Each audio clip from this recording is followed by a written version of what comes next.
Subscribe कीजिए Ramtek and education channel को। इस घंटे के आइकन को दबाइए डेली अपडेट पाने के लिए। लाइक कीजिए तथा अपने दोस्तों में शेयर कीजिए।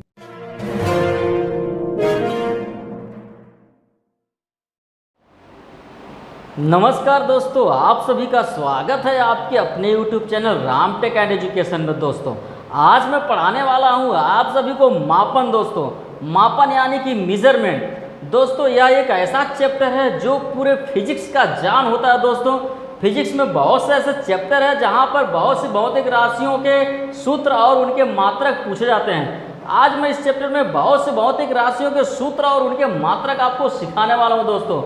और यह जो चैप्टर है मैथ के लिए भी बहुत खास होने वाला है। मैथ में भी बहुत से ऐसे चैप्टर है जिसमें ये भौतिक राशियों से संबंधित वहां पे भी फार्मूले बनते हैं और वहां पे भी उनकी इकाइयां यानी कि मात्रक पूछे जाते हैं। दोस्तों चलिए शुरू करते हैं मापन से। तो मापन होता है क्या दोस्तों? माप तौल ज्ञात करने की प्रक्रिया को मापन कहते हैं। दोस्तों अब मापन के लिए हमें मात्रक की जरूरत पड़ती है। ये मात्रक होता क्या है? किसी भी भौतिक राशि की माप को ज्ञात करने के लिए उसके एक निश्चित मात्रा को, एक निश्चित परिमाण को मानक मान लेते हैं, जिसे कोई नाम दे देते हैं और इसी को ही मात्रक कहते हैं। जैसे दोस्तों लंबाई का मात्रक होता है मीटर, यानी कि लंबाई को मीटर में मापा जाता है। मीटर कोई इतना लंबा चल रहा होगा और इसे एक नाम दे दिया गया, भाई इतने को मैंने 1 मीटर कहना है और इसका जब 10 गुना कर देंगे तो 10 मीटर होगा, 5 गुना कर देंगे तो 5 मीटर होगा। ठीक उसी तरह से दोस्तों द्रव्यमान का मात्रक होता है किलोग्राम। अब किलोग्राम कैसे बना होगा? कोई भी वस्तु रही होगी उसको वजन किया गया होगा कि भाई इतना अगर वजन होगा तो हम इसको 1 किलो कह देंगे। अगर इसी का 5 गुना करेंगे तो 5 किलो हो जाएगा। 100 गुना कह देंगे तो इसको 100 किलो कहेंगे। उसी तरह से दोस्तों बात आती है समय के मात्रक को सेकंड, और समय के मात्रक को सेकंड कहा जाता है क्योंकि समय को हम सेकंड में मापते हैं। दोस्तों इस तरह से ये मात्रक बने हैं। अब बात आती है दोस्तों मात्रक की पद्धतियां। मात्रक की वैसे तो 4 पद्धतियां यहाँ प्रचलित है। दोस्तों कौन कौन सी पद्धतियां प्रचलित हैं? सबसे पहले पद्धति आती है MKS पद्धति। MKS पद्धति यानी कि मीटर किलोग्राम सेकंड। यानी कि दोस्तों इस पद्धति में लंबाई या दूरी को हम मीटर में मापते हैं, द्रव्यमान को किलोग्राम में मापते हैं और समय को सेकंड में मापते हैं। दोस्तों और यह पद्धति पूरे भारतवर्ष में अपनाई जाती है, इसलिए इसे हम भारतीय पद्धति भी कहते हैं। दोस्तों और दूसरी बात आती है, दूसरी पद्धति है CGS पद्धति, यानी कि सेंटीमीटर ग्राम सेकंड। इस पद्धति में लंबाई को सेंटीमीटर में, द्रव्यमान को ग्राम में और समय को सेकंड में मापते हैं। सबसे पहले दोस्तों इस पद्धति को अपनाया गया था फ्रांस में, इसीलिए हम इसे फ्रेंच या फ्रांसीसी पद्धति भी कहते हैं। अगली पद्धति आती है दोस्तों मात्रक की FPS यानी फुट पाउंड सेकंड। इसमें लंबाई को फुट में, द्रव्यमान को पाउंड में और समय को सेकंड में मापा जाता है। दोस्तों सबसे पहले यह पद्धति दोस्तों इंग्लैंड में अपनाई गई थी, इसलिए हम इसे ब्रिटिश पद्धति भी कहते हैं। अब बात आती है दोस्तों सबसे प्रचलित पद्धति SI पद्धति, सिस्टम ऑफ इंटरनेशनल। दोस्तों इसे हम अंतरराष्ट्रीय या विश्व स्तरीय पद्धति या प्रणाली भी कहते हैं क्योंकि यह पूरे विश्व में अपनाई जाती है। दोस्तों यदि हम लंबाई को यहाँ मीटर में लेते हैं, अमेरिका, जापान, चाइना जैसे बड़े देशों में जहाँ पे भी कहीं चले जाएं वहाँ लंबाई के मात्रक को मीटर में ही मापा जाएगा, द्रव्यमान के मात्रक को किलोग्राम में, समय के मात्रक को सेकंड में। ऐसे बहुत से राशियाँ हैं दोस्तों जिसके मात्रक को मैं अभी आपको सिखाने वाला हूँ। दोस्तों अब हम बात करते हैं भौतिक राशियों के बारे में। भौतिक राशियाँ होती क्या है? भौतिक परिघटनाओं पर आधारित राशियों को भौतिक राशियाँ कहते हैं। दोस्तों यहाँ तक समझ में आ गया? आप इसका स्क्रीनशॉट ले सकते हैं या इसे नोट कर सकते हैं। दोस्तों अब हम आगे बढ़ते हैं भौतिक राशियों के बारे में। भौतिक परिघटनाओं पर आधारित राशियों को भौतिक राशियाँ कहते हैं। भौतिक राशियाँ मुख्य रूप से 2 प्रकार की होती हैं, लेकिन इसमें एक राशि और मिला देते हैं जिसे हम पूरक राशियाँ कहते हैं। तो कुल भौतिक राशियाँ कितनी होती हैं? 3 प्रकार की होती है। दोस्तों कितनी प्रकार की? 3 प्रकार की। सबसे पहली राशि होती है कौन सी? मूल राशियाँ। कौन सी? मूल राशियाँ। तो मूल राशियाँ होती सबसे पहले राशियाँ, ठीक है दोस्तों। उसके मूल राशियाँ जिन भौतिक राशियों को व्यक्त करने के लिए किसी दूसरे राशि की आवश्यकता नहीं पड़ती है उन्हें मूल राशियाँ कहते हैं, जैसे लंबाई, द्रव्यमान, समय, ताप, विद्युत धारा, ज्योति तीव्रता, पदार्थ की मात्रा। व्युत्पन्न राशियाँ, जो भौतिक राशियाँ मूल राशियों की सहायता से प्राप्त होती हैं उन्हें हम व्युत्पन्न राशियाँ कहते हैं। पूरक राशियाँ, पूरक राशियाँ एक प्रकार की ऐसी मूल राशियाँ होती हैं जिनके मात्रक तो होते हैं किंतु क्या दोस्तों, किंतु इनकी विमाएँ नहीं होती है दोस्तों। अब मूल राशियों से मूल मात्रक भी बनता है, मूल राशियों के ही मात्रक को हम मूल मात्रक कहते हैं, व्युत्पन्न राशियों के मात्रक को व्युत्पन्न मात्रक कहते हैं और पूरक राशियों के मात्रक को पूरक मात्रक कहते हैं। दोस्तों ये मूल राशियाँ कौन कौन सी, इनके मात्रक क्या हैं, इनको मैं स्टेप बाय स्टेप दोस्तों आपको समझाने जा रहा हूँ। वीडियो में बने रहिए लास्ट तक दोस्तों, बहुत ही मज़ा आने वाला है। तो दोस्तों ये हैं मूल राशियाँ। दोस्तों मूल राशियाँ अभी मैंने बताया वे भौतिक राशियाँ जिन्हें व्यक्त करने के लिए किन्हीं दूसरे राशियों की आवश्यकता नहीं पड़ती है, मूल राशियाँ कहलाती हैं। मूल राशियाँ कुल 7 होती हैं, लंबाई, द्रव्यमान, समय, ताप, विद्युत धारा, ज्योति तीव्रता तथा पदार्थ की मात्रा। अब मूल राशियों के मात्रक को मूल मात्रक कहते हैं। मात्रक दोस्तों अभी मैंने आपको बता चुका है दोस्तों, ये लंबाई किस में नापी जाती है दोस्तों, मीटर में। तो लंबाई का मात्रक क्या हो जाएगा, मीटर हो जाएगा। द्रव्यमान का मात्रक क्या हो जाएगा, किलोग्राम, जिसको मैं शॉर्टकट लिख दे रहा हूँ किग्रा दोस्तों, किलोग्राम।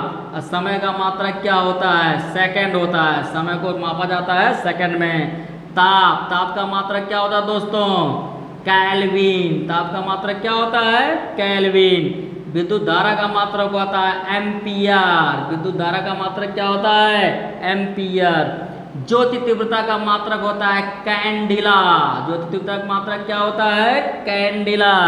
पदार्थ की मात्रा का जो मात्रक होता है दोस्तों होता है मोल। दोस्तों इस प्रकार से इन 7 भौतिक राशियों का जो मात्रक है, जो मूल राशियां होती हैं, इन 7 का मैंने मात्रक यहाँ पे लिख दिया दोस्तों। इसको आप याद रखिएगा, ये मात्रक परीक्षा में पूछाते हैं। रेलवे में तो ये क्वेश्चन कई बार पूछा गया है, ज्योति तीव्रता का मात्रक क्या होता है, कैंडिला। विद्युत धारा का मात्रक कई बार पूछा गया है, एम्पियर। ठीक है दोस्तों, अब मूल राशियों के बाद बात करते हैं कौन सी, व्युत्पन्न राशियाँ। व्युत्पन्न राशियाँ, व्युत्पन्न राशियाँ क्या होती है दोस्तों, अभी थोड़ी देर पहले मैंने आपको बताया था, जो भौतिक राशियाँ मूल राशियों की सहायता से प्राप्त होती हैं उन्हें हम कौन सी राशियाँ कहते हैं, व्युत्पन्न राशियाँ दोस्तों कहते हैं। व्युत्पन्न राशियाँ मूल राशियों की सहायता से प्राप्त होने वाली राशियाँ जो है व्युत्पन्न राशियाँ कहलाती हैं दोस्तों। कैसे, यहाँ पे कुछ एग्जाम्पल लेते हैं, समझाते हैं। अभी मैं सबका आपको समझाऊंगा, अच्छे तरीके से समझाऊंगा। जैसे मैं बात करता हूँ दोस्तों क्षेत्रफल की, अगर हम बात करते हैं क्षेत्रफल की, अभी थोड़ी देर पहले मैंने आपको बताया था दोस्तों, मैथ का भी फायदा होने वाला है इस चैप्टर से, क्योंकि मैथ में भी आप तो क्षेत्रफल आयतन सब पढ़ते आए हैं। तो क्षेत्रफल का जो फार्मूला होता है आप पढ़े होंगे, क्षेत्रफल बराबर होता है लंबाई गुणे चौड़ाई। अब देखिए जो क्षेत्रफल बराबर लंबाई गुणे चौड़ाई है, ये व्युत्पन्न राशियाँ है। क्यों, क्योंकि ये मूल राशियों की सहायता से बनी है। कैसे दोस्तों, ये जो लंबाई है, लंबाई क्या है, एक प्रकार की दूरी होती है। चौड़ाई क्या है, चौड़ाई भी तो एक प्रकार की दूरी है। इसका मतलब कि ये क्या है, मूल राशि। ये क्या है, मूल राशि। इसी मूल राशि से तो मिलकर के क्षेत्रफल बना है। इसका मतलब ये जो क्षेत्रफल है वो क्या है, व्युत्पन्न राशि है। अब रही बात दोस्तों मात्रक की, तो क्षेत्रफल का मात्रक क्या होगा। जैसे हम मूल राशियों के मात्रक को मूल मात्रक कहते थे, वैसे व्युत्पन्न राशियों के मात्रक को हम व्युत्पन्न मात्रक कहेंगे। और ये मात्रक निकालने का सबसे आसान तरीका दोस्तों क्या होता है, बस आपको अगर मूल राशियों के मात्रक याद है दोस्तों, तो व्युत्पन्न राशियों के मात्रक ऐसे ही निकलने वाले हैं, क्योंकि उनके मात्रकों को हम सीधे रख देते हैं और उनका मात्रक तैयार हो जाता है। जैसे लंबाई को किस में मापा जाता है, मीटर में, और चौड़ाई को भी किस में मापा जाता है, मीटर में। अब मीटर मीटर का गुणा करेंगे दोस्तों तो क्या हो जाएगा, मीटर स्क्वायर। हाँ दोस्तों, वर्ग मीटर या मीटर स्क्वायर इसे कहेंगे। अब बात आती है आयतन की। आयतन, आयतन बराबर क्या होता है, लंबाई गुणे चौड़ाई गुणे ऊंचाई। ये देखिए लंबाई, चौड़ाई, ऊंचाई, ये सब क्या है, मूल राशियों में आती हैं। इन्हीं मूल राशियों की सहायता से आयतन बना है। इसका मतलब ये जो आयतन है ये व्युत्पन्न राशि है। इसका मात्रक क्या हो जाएगा, आयतन का मात्रक क्या हो जाएगा दोस्तों, आयतन का मात्रक क्या हो जाएगा बताइए। लंबाई को मापते हैं मीटर में, और चौड़ाई को भी मापते हैं मीटर में, ऊंचाई को भी मापते हैं मीटर में। इसका मतलब इन तीनों का गुणा कर दीजिए तो हो जाएगा क्या, मीटर क्यूब, या इसी को हम घन मीटर पढ़ेंगे। तो आयतन का मात्रक क्या होता है, घन मीटर होता है। ठीक है दोस्तों, अभी मैं ढेर सारे मात्रक आपको एक लिस्ट में समझा दे रहा हूं, आप उसे याद कर लीजिए, परीक्षा में पूछा जाता है दोस्तों। बहुत से कंपटीशन एग्जाम की जो स्टूडेंट तैयारी करते हैं, ये चैप्टर उनके लिए मात्रक संबंधित बहुत ही इंपॉर्टेंट होने वाला है, क्योंकि आज मैं आपको वो तरीका सिखाने वाला हूं जो आप शायद कभी नहीं सीखे होंगे दोस्तों। तो दोस्तों हम सीख रहे हैं व्युत्पन्न राशियों के सूत्र और मात्रक ज्ञात करना। दोस्तों अभी आपको मैंने बताया कि कैसे क्षेत्रफल का आप सूत्र और मात्रक निकालते हैं दोस्तों, और आयतन का सूत्र और मात्रक कैसे निकालते हैं दोस्तों। उसी तरह से दोस्तों अब आगे स्टेप बाय स्टेप हम बढ़ते चलते आते हैं। अब इसमें हम बात करते हैं अगली व्युत्पन्न राशि जो होती है चाल। चाल बराबर दोस्तों, चाल का सूत्र क्या होता है, चाल बराबर क्या होता है, चाल बराबर होता है दूरी बटा समय। अब दोस्तों इसका मात्रक कैसे निकलेगा, दूरी का मात्रक होता है मीटर, अब बटे समय का मात्रक होता है सेकेंड। ये जो बटा है ना दोस्तों, इसको हम प्रति भी कहते हैं, तो हम चाल का मात्रक मीटर प्रति सेकंड भी कह सकते हैं। चाल के बाद बात करते हैं दोस्तों वेग। अब वेग बराबर क्या होता है बताइए आप, वेग बराबर होता है विस्थापन बटे समय अंतराल, विस्थापन बटे समय अंतराल। हम दोस्तों यहाँ पे समय लिख दे रहा है, विस्थापन बटे समय अंतराल। विस्थापन भी दोस्तों एक प्रकार की दूरी होती है। विस्थापन मैं गति चैप्टर जब पढ़ाऊंगा तो वहाँ विस्थापन के बारे में पूरी चर्चा करूंगा। विस्थापन एक प्रकार की न्यूनतम दूरी होती है जो प्रारंभिक और अंतिम स्थितियों के बीच की होती है। जब दोस्तों ये भी दूरी है, इसका भी मात्रक क्या होगा, मीटर, और समय का मात्रक क्या होगा, सेकंड। इसका भी मात्रक मीटर पर सेकंड हो जाएगा। अब बात करते हैं दोस्तों किसकी, त्वरण की। त्वरण बराबर होता है वेग परिवर्तन की दर दोस्तों, वेग परिवर्तन, वेग परिवर्तन बटे समय अंतराल, बटे समय अंतराल। मैं समय ले रहा हूं। अब वेग परिवर्तन मतलब वही वेग का मात्रक। वेग का मात्रक क्या होता है, मीटर प्रति सेकंड। अब बटे समय का मात्रक क्या होता है, सेकंड। अब दोस्तों आपको ये पता होगा, गणित में भी पढ़े होंगे कि जब मेन बटा नीचे होता है तो इसका गुणा नीचे ही चला जाएगा। इसके लिए मैं दोस्तों गणित में ऐसे बहुत से बात बताया हूँ, जाके वहाँ पे देख लीजिएगा, ठीक है। तो मीटर प्रति सेकंड स्क्वायर हो जाएगा त्वरण का मात्रक, मीटर प्रति सेकंड स्क्वायर। अब बात करते हैं दोस्तों बल की।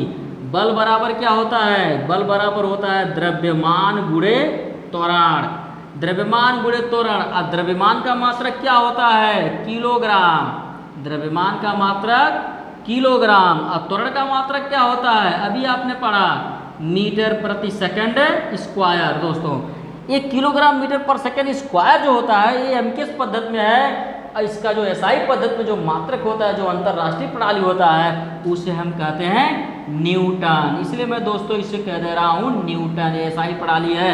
और इसका एक मात्रक और होता है दोस्तों, वो क्या होता है, डाइन। क्या होता है, डाइन। डरिएगा मत दोस्तों डाइन का नाम सुन करके। ये जो डाइन है ये मात्रक है किसका, बल का। तो बल का मात्रक किलोग्राम मीटर पर सेकंड स्क्वायर होता है, ग्राम सेंटीमीटर पर सेकंड स्क्वायर भी हो सकता है। न्यूटन होता है, डाइन होता है। तो न्यूटन एसआई प्रणाली में है, और इसका जो डाइन है वो किस में है, सीजीएस प्रणाली में दोस्तों। और एक चीज़ ध्यान दीजिएगा, न्यूटन और डाइन में कभी कभी संबंध पूछा जाता है कि 1 न्यूटन बराबर होता है 10⁻5 डाइन। ये मैं बल चैप्टर में आपको अच्छे से पढ़ाऊंगा, ठीक है। अब बात करते हैं कार्य की। कार्य का सूत्र क्या होता है, कार्य बराबर होता है बल गुणे विस्थापन, बल गुणे विस्थापन। तो विस्थापन क्या होता है, एक प्रकार की दूरी होती है दोस्तों। थोड़ा मैं जल्दी लिखने में कभी कभी अक्षर को गलत कर दे रहा हूँ दोस्तों, इस पर थोड़ा सा ध्यान दीजिएगा। अगर कोई मिस्टेक हो तो कमेंट कर दीजिएगा दोस्तों, क्योंकि मैं बहुत जल्दी लिखता हूँ तो मिस्टेक हो जाती है। तो कार्य बराबर बल गुणे विस्थापन। अब बल का मात्रक क्या होता है, न्यूटन। बल का मात्रक न्यूटन इंटू विस्थापन का मात्रक मीटर। ये इंटू रीड का निशान नहीं दोस्तों, इसको इंटू पढ़ते हैं, ठीक है। बल गुणे विस्थापन, मात्रक क्या हो गया, न्यूटन मीटर, या इसी को एसआई प्रणाली में क्या बोलते हैं, जूल, या इसी का एक मात्रक और होता है अर्ग। जी हाँ दोस्तों, जो जूल होता है एसआई प्रणाली में है, अर्ग जो है सीजीएस प्रणाली में है। और मैं कार्य वाले चैप्टर में आपको ये भी बताऊंगा, अभी भी बता दे रहा हूँ, सुन लीजिए, 1 जूल बराबर होता है 10⁻7 अर्ग। तो दोस्तों ये कुछ व्युत्पन्न राशियां हैं, बहुत से ऐसे फार्मूले हैं, ठीक है। अब चैप्टर वाइज जो फार्मूले आते रहेंगे उनके मात्रक मैं सिखाता रहूँगा कैसे कैसे। दोस्तों मात्रक कैसे बनता है, अगर सूत्र आपको याद हो गया तो मात्रक भी बड़े आराम से बन जाएंगे, क्योंकि मूल राशियों के जो मात्रक है ना दोस्तों वही रख देते हैं तो व्युत्पन्न राशियों के मात्रक बन जाते हैं, क्योंकि मूल राशियों की सहायता से तो व्युत्पन्न राशियाँ बनती है दोस्तों। अब हम बात करते हैं वो कौन सी राशियाँ, पूरक राशियाँ। कौन सी राशियाँ, पूरक राशियों के बारे में। ये पूरक राशियां क्या होती हैं इसके बारे में थोड़ी देर पहले मैंने आपको बताया है। वे भौतिक राशियां जो मूल राशियों के समान तो होती हैं परंतु इनके बीमा नहीं होते हैं, पूरक राशियां कहलाती हैं। पूरक राशियां में कौन कौन से आते हैं, कोण तथा घन कोण। अब कोण का मात्रक दोस्तों क्या होता है, रेडियन, और घन कोण का मात्रक क्या होता है, स्टेरेडियन। कोण तो आप जानते हैं, जहाँ पे दो किरणें इस तरह से आकर के, दो किरणें जब इस तरह से आकर के मिलती हैं, इनके बीच का जो एक गैप होता है ना, ये दोस्तों क्या होता है, कोण कहलाता है। लेकिन घन कोण क्या होता है, कोई वृत्तीय क्षेत्र या कोई गोलीय क्षेत्र या वृत्तीय क्षेत्र किसी गोले के केंद्र पर जितने अंश का कोण बनाता है वह वहाँ पे उसका घन कोण कहलाता है दोस्तों। तो हम कोण की बात करते हैं तो कोण ये हो गया आपका पूरक राशियों में कोण। कोण का मात्रक क्या होता है, रेडियन। कोण का मात्रक क्या होता है, रेडियन। और घन कोण का मात्रक क्या होता है, स्टेरेडियन। क्या होता है, स्टेरेडियन दोस्तों। ये तो आप जान गए भौतिक राशियों के बारे में। भौतिक राशियाँ कौन कौन सी होती हैं, भौतिक राशियाँ मुख्य 3 प्रकार की होती है दोस्तों। अब दोस्तों इन सभी प्रकार की जो राशियां हैं इसको तो आप पढ़ लिए। अब इन सभी राशियों पे कोई न कोई पैमाना जो कि फिजिक्स में बार बार आता है, हर चैप्टर में पूछा जाएगा कोई न कोई पैमाना जरूर दोस्तों, और आपके परीक्षा में पूछाता है। जैसे लंबाई में ही ढेर सारे पैमाने बनते हैं, लंबाई में सेंटीमीटर है, हेक्टोमीटर, किलोमीटर, डेकामीटर, तमाम पैमाने हैं। इसके अलावा फर्मी है, पारसेक है, नॉटिकल मील है, ऐसे तमाम दोस्तों पैमाने बनेंगे, उनके बारे में मैं चर्चा करूँगा। उसके बाद दोस्तों द्रव्यमान में किलोग्राम है, क्विंटल है, मैट्रिक टन है। इस तरह से दोस्तों समय के बारे में बात करेंगे, समय में भी है, सेकंड है, मिली सेकंड है, नैनो सेकंड है, पिको सेकंड है। तो दोस्तों आज की वीडियो में इतना ही। अगले वीडियो में मैं पूरे पैमाने लेके आऊँगा दोस्तों, उस वीडियो को जरूर देखिएगा, क्योंकि पैमाना संबंधी बहुत से क्वेश्चन मैथ और साइंस में भी आते हैं दोस्तों। ठीक है, मेरी ये वीडियो देखने के लिए आप सभी का बहुत बहुत धन्यवाद। यदि मेरी ये वीडियो आप लोगों को पसंद आई है दोस्तों, मेरे चैनल को सब्सक्राइब कर लीजिए और लाइक कर दीजिए दोस्तों, और ये वीडियो अपने मित्रों में शेयर कर दीजिए। धन्यवाद।